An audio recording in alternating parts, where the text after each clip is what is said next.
In this section called Freedom of Will, Jesus is basically saying we aren't getting out of here until we join our will with His. He says, I am come as a light into a world which does deny itself everything, and my purpose then is to overcome the world by bringing light to the darkness of the world. He goes on to say, his mission then was simply to unite the will of the sonship with the will of the Father by being aware of the Father's will in him. This is the awareness, he says, he came to give us. All things become possible through our joint will. But my will alone, he says, will not help you. Your will is as free as mine. That is why he says rehabilitation is a collaborative venture. If healing is our joint will, unless our wills are joined, we cannot be healed. Let's hear what else he has to say about this. Do you not think the world needs peace as much as you do? Do you not want to give it to the world as much as you want to receive it? For unless you do, you will not receive it. If you will to have it of me, you must give it.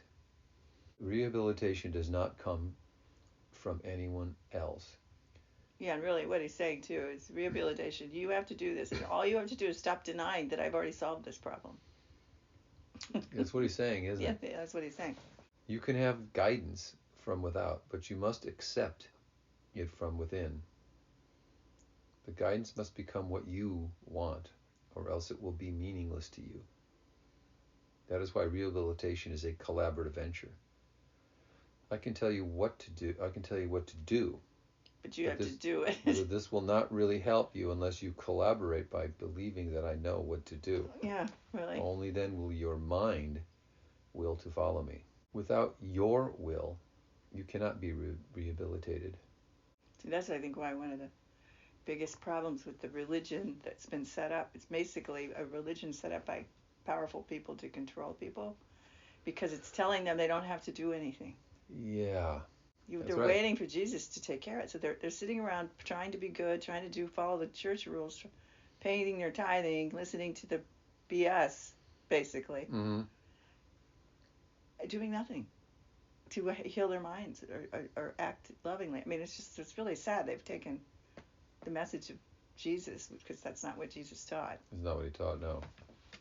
And not all religions taught this, but now it's turned into this kind of, evangelical mush.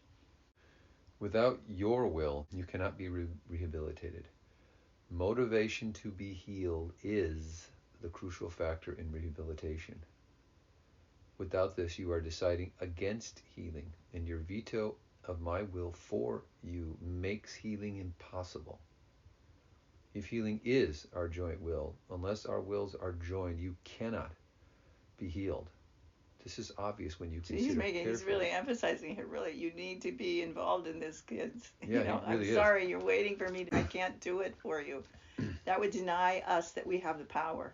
Yes. That would say we were going to always be subservient and obedient to something more powerful than us. And we're never going to waken up and join the sonship as, is equal with Jesus as a part of the brotherhood of oneness. We're always going to be subservient. I mean, of course it's saying you only need to be subservient to the Holy Spirit and listen to Jesus to escape the bondage of our imprisonment to our ego thinking. But once we're free, we're free.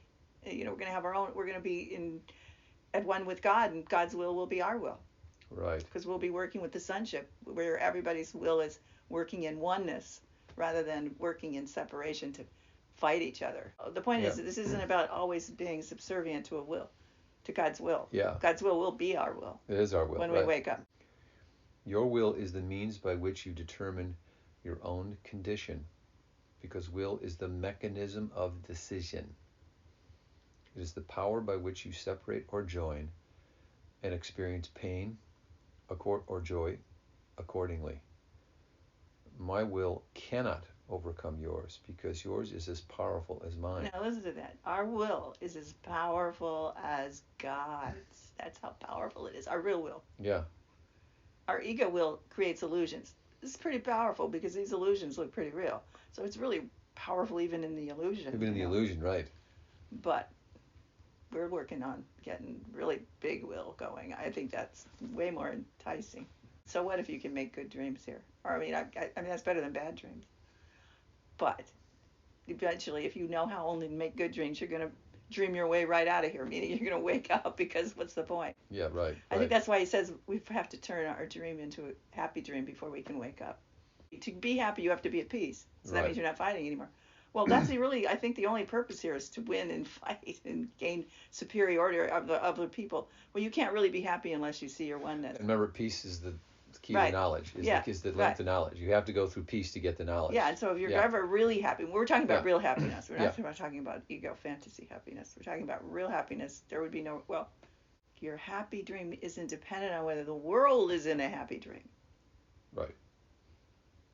You'll Right. have a happy dream by offering peace and becoming awakening in the middle of this nightmare that we're going to go through, is the point.